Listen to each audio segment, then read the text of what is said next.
산업이 발전하는 과정에서 환경이 파괴되는 사례 우리는 자주 목격해왔는데요. 성큼 다가온 우주시대에 우리가 놓치고 있는 문제는 없는 걸까요?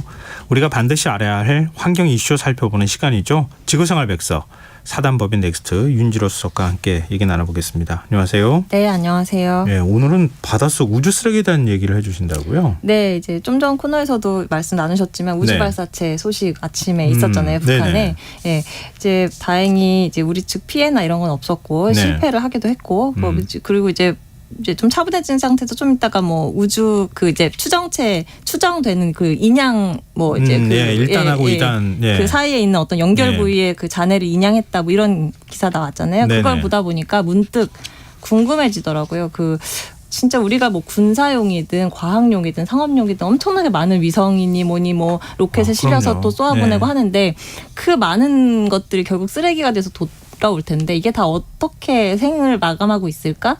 이게 좀 궁금해지더라고요. 보니까 우리 그 누리호 발사했었잖아요. 최근에 여기도 보면은 그 메인이 되는 그 차세대 소형위성 말고 여기 여러 개 이제 한 7개 정도 큐브 위성이 실려서 같이 갔잖아요. 근데 그 위성 중에 하나가 이제 우주 쓰레기 기술, 처리 기술을 연구하는 그런 것도 있더라고요. 아, 그래요? 네, 그 카이로 스페이스라고 하는 우리나라 그 스타트업, 우주 스타트업에서 만든 건데 이게 뭐냐면 위성에다가 이제 표면에 원래 평소에는 이제 가만히 옆에 딱 붙어 있다가 이게 이제 위성에 수명을 다하면 얘가 풍선처럼 탁 펴져요. 그럼 이게 최적이 확 늘어나면서 얘가 저항이 달라질 거 아니에요. 그러면서 얘를 궤도에서 빨리 이탈시켜서 지구 대기권으로 빨리 진입해서 타서 없어져 버리게 하는 뭐 그런 게 이제 그런 걸 이제 한번 실증하는 그런 임무를 띈 그 큐브 위성도 여기에 실렸다 뭐 이런 게 알려지면서 이제 우주 쓰레기 이야기도 나오고 있구나 이런 생각이 들어서 오늘은 그 이제 우리가 늘 지구 쓰레기 이야기만 했지만 이제 오늘은 우주 쓰레기 그리고 바다에 버려지고 있는 그런 이제 우주 쓰레기 이야기 이런 것들 좀 해보려고 합니다. 그 우주 안에 지구 대기권 바깥쪽에 얼마나 많은 쓰레기가 있는지 그 보여주는 사이트인가? 거기 저도 접속해 본 적이 있었던 것 같은데. 네. 하얗게 그냥 빼곡히 다 덮어버릴 지경이다. 그렇죠.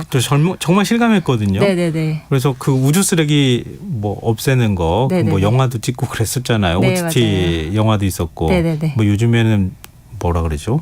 어망 같은 걸로 이렇게 쓰레기를 수거한다더라 이런 얘기도 있던데. 있죠. 네. 그 일단은 저 이제 대부분 많이 보셨을 거예요. 우주에 이제 말씀하신 대로 막 하얀 점처럼 이렇게 막 쌓여 있는 그게 이제 이미지 사진인데. 그 진짜 실제로 이게 굉장히 그 단위가요 거의 막 조 단위로 되는 이제 우주 파편들이 다 있다고 합니다. 그게 멀쩡한 형태로 있는 것도 있겠지만 그렇지 않은 막 이 쪼가리 나가지고 그런 것들도 굉장히 많다는 거잖아요. 네, 이제 좀 큰 게 한 10cm 되는 거 그게 한 3만 개 정도 있고요. 이제 구슬 크기 이상 되는 게 한 90만 개 그리고 뭐 1mm 이상은 1억 개 그리고 그보다 더 작은 것들은 뭐 조 단위 뭐 이렇게 있을 거다라고 하는데.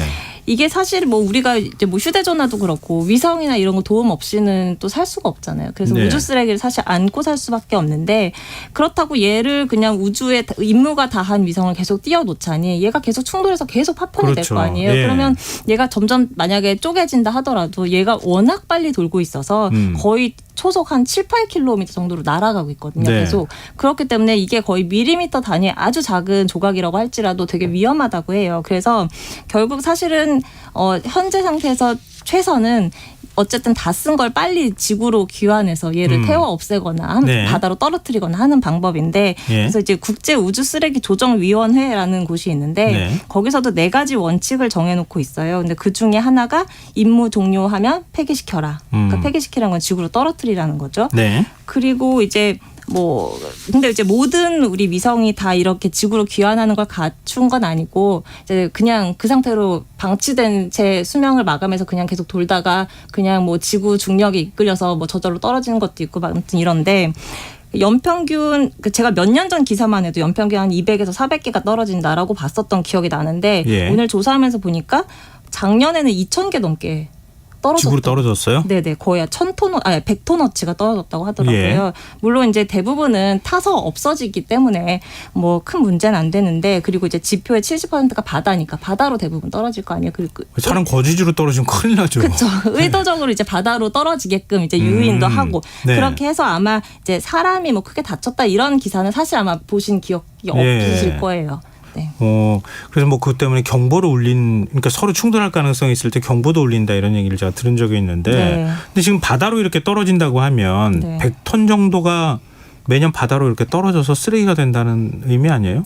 그렇죠. 이제 그러니까 우주에서는 어쩔 수 없이 우주에 그 쓰레기를 냅둘 수는 없으니까 어디론가 치우긴 치워야 되잖아요. 네, 그쵸. 근데 우주 밖으로 정말 보내버리자니 그럼 뭔가 또 추진체를 달아야 되니까 사실 이건 말이 안 되고 결국 떨어뜨릴 곳은 지구밖에 없고 근데 사람이 있는 곳에 떨어뜨릴 수는 없으니까 그쵸. 결국 갈 곳은 바다밖에 없는데 그럼 우리가 그동안 거의 한 70년 가까이 이 우주 개발 역사가 있는데 그동안 얼마나 많은 게 여기 떨어졌겠어요. 네. 그래서 대표적으로 우리가 이제 바다의 특정 지역을 그냥 이제 일종의 쓰레기장처럼 활용하고 있는 곳이 있는데 이제 그 태평양의 포인트 니모라고 하는 네. 그런 지역을 우리가 쓰레기장으로 이제 이용을 하고 있습니다. 예. 그 니모가 이름이 이게 무슨 그 만화 물고기 네, 물고기. 그 이름을 따온 건가 이렇게 생각을 했는데 그게 아니라 라틴어로 노원 그러니까 아무도 없다 뭐 이런 뜻이겠죠. 그러니까 그 아무도 없다 포인트 니모가 그런 의미라고 하는데 여기가 이제 가장 가까운 육지와의 거리가 한 2,600km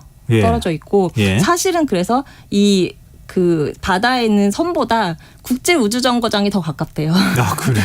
왜냐면 국제 우주정거장이 굉장히 낮게 떠 한 있잖아요. 400km 떠 있으니까 네. 그 우주인과 제일 가깝다, 가장 가까운 인간이 우주에 살고 그러네요. 있다, 뭐 이런 얘기도 있는데 네. 아무튼 그렇게 이제 사람과도 멀고 그 다음에 여기가 어떤 나라에도 속하지 않은 공해다 보니까 여기를 그냥 막 쓰레기통으로 이용을 한 겁니다. 그래서 지금까지 알려진 것만 한 그 뭐 미국이나 중국, 뭐 일본이나 할 것 없이 한 260여 점의 점을 여기다 투하를 했다고 하고 예. 우리가 잘 아는 뭐 그 소련의 미르 우주정거장이라든가 뭐 스페이스X의 로켓이라든가 예. 그리고 우리 국제우주정거장 이것도 이제 2031년에 수명을 다하고 여기로 떨어질 예정이라고 하는데 이 그렇죠. 아, 그렇구나. 네. 그러니까 그 지구의 쓰레기통으로 쓰는 거네요. 네, 네, 우주에 이렇게 그 만약에 국제 우주 정거장을 쐈다. 네. 그러니까 수명이 다 됐다. 그러면은 그 지점으로 그 네, 바다로 떨어질 수 있게 아예 한다는 거잖아요. 그렇죠, 그렇죠. 그럼 이 ISS 같은 경우는 이게 역대 가장 큰 규모의 우주 쓰레기 투하가 되는 거거든요. 네. 얘가 무게가 450톤이나 돼요. 예. 그리고 또 여기가 사람이 진짜 여기서 먹고 자고 생활하는 곳이다 보니까 플라스틱 폐기물도 여기는 많아요. 그래서 굉장히 이제 그 나사에서 이 결정을 했을 때 정말 이래도 되나 이런 문제 제기가 있었고, 네. 근데 이제 뭐 괜찮다라고 하는 쪽에서 주장하는 근거로 포인트 니모가 육지에서 멀리 떨어져 있다 그랬잖아요. 예. 그러다 보니까 뭔가 여기서 이제 그러니까 인이라든가 뭐 질소라든가 하는 이제 물고기가 먹고 살 영양분들 공급이 거의 안 돼서 예. 여기는 사실상 뭐 인간만 없는 게 아니라 뭐 바다 생명체도 사실 많지 그래요? 않다 이렇게 주장을 해요. 예. 그리고 여기가 뭐 해류상으로도 막 이렇게 잘 섞이는 곳이 아니어서 괜찮다라고는 하지만 사실 여기서 몇 년 전에 하는 환경단체 저기 가서 조사를 해봤더니 이렇게 외진 곳인데도 그 1세제곱센티미터당 27개의 미세 플라스틱이 발견이 됐다고 합니다. 그래서 이거 그러면 혹시 우주 쓰레기에서 나온 거 아니야? 라고 하는 이제 의심하는 기사를 봤는데 네. 또 생각을 해보면 근데 로켓이나 위성에 플라스틱을 쓰나? 저는 약간 그런 생각도 들더라고요. 그래서 그러네요. 찾아봤더니 네. 근데 쓰이긴 쓰이더라고요. 왜냐하면 우리가 생각하는 이제 일상적인 플라스틱은 되게 열에 약하지만 네. 이제 이거를 굉장히 내열 플라스틱을 만들어서 뭐 베어링이라든가 밸브라든가 혹은 단열재로도 쓰기도 하고요. 예. 그래서 이제 그런 진짜 우주 쓰레기에서 나왔을 수도 있겠다 이런 생각이 들더라고요. 그러니까 우리가 대기권 밖에 우주에다가만 쓰레기 버리는 게 아니라 바다에다가도 쓰레기 버리고 있는 뭐 이런 상황인데 네. 근데 지금 바다도 걱정이지만 이 대기에는 혹시 영향 없습니까? 대기도 이제 걱정이 되는 부분이 가장 큰 게 뭐냐면 염소. 그러니까 추락하는 잔해에서 염소가 방출이 된다고 하는데 이게 예. 이제 성층권에 유입이 되면 이게 엄청나게 오존층 파괴를 또 일으키거든요, 염소가. 그래서 이제 뭐 그래봐야 뭐 양이 얼마나 되겠냐 하겠지만 이 염소 원자 한 개가요 오존 분자 수천 개를 파괴하거든요. 네. 그래서 진짜로 엄청나게 강력한 파괴물질이에요. 그래서 우리가 다 이제 뭐 몬트리올 의정서나 이런 걸로 다 염소가 성층권에 가지 않도록 하는 조약을 맺고 막 이랬잖아요. 네. 네.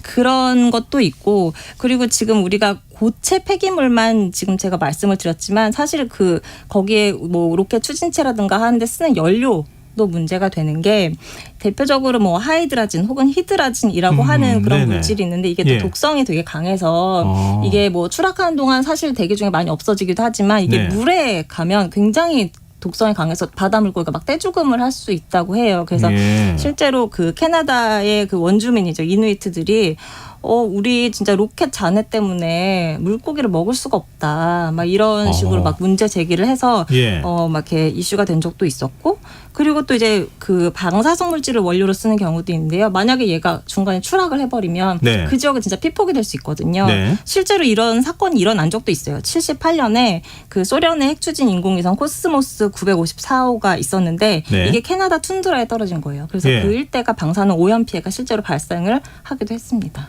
다 알고 있으면서 그냥 모른 척 해주는 것 같은데요. 네. 그런데 우린 뒤늦게 지금 위성 발사체 쏘고 그러는데 네. 우리도 사실 오염시키고 있다는 뜻이네요. 그쵸. 그렇게 따지면은 네. 어떻게 대책이 없을까요?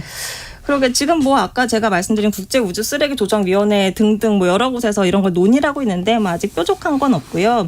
그 처음에 아까 말씀하신 것처럼 무슨 로봇팔로 수거를 한다든가 하는 것도 뭐 그런 걸 연구한 또 스타트업도 있고 하긴 합니다만 맞아요. 네. 아직 뭐 이렇게 상용화까지는 좀 먼 것 같아요. 근데 이제 지난 3월 달에 사이언스지에 과학자들이 이런 이제 레터를 보냈어요. 우주 쓰레기를 처리할 수 있는 법적 구속력이 있는 조약을 맺어야 된다라고 이제 여러 과학자들이 서명을 했는데 네. 여기에 참여한 과학자들 중에 이름을 올린 그 리처드 톰슨이라고 하는 해양생물학자가 있어요. 근데 네. 이분이 누구냐면 2004년에 세계에서 처음으로 미세 플라스틱이라는 용어를 써서 이 문제 제기를 했던 사람이거든요. 네. 이분이 뭐라 그랬냐면 자, 우리 미세 플라스틱 내가 2004년에 제기를 했고 근데 이 조약이 맺어지기까지 한 20년이 걸렸다. 네. 우리 이 우주 쓰레기가 미세 플라스틱의 전철을 밟게 하지 말자. 이런 식으로 이제 우리도 여기에 좀 더 관심을 가져야 된다. 이걸 촉구하는 이제 레터를 썼더라고요. 그러면 우주 개발하면 안 될 것 같은데.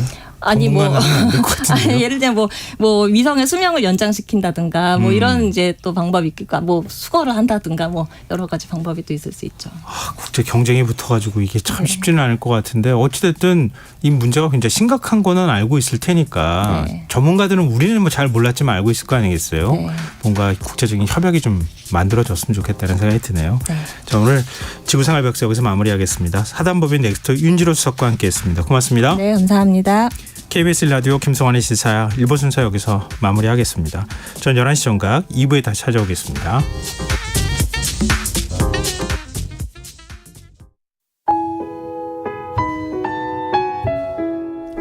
청취자 여러분, 위기가정을 찾아주세요. 어려운 경제 상황 속에서 긴급한 경제적 지원이 필요한데도 복지 사각지대에 놓여 있어 아무런 지원도 받지 못하고 극한 상황으로 내몰리고 있는 위기가정이 늘고 있습니다. KBS 강태원 복지재단에서는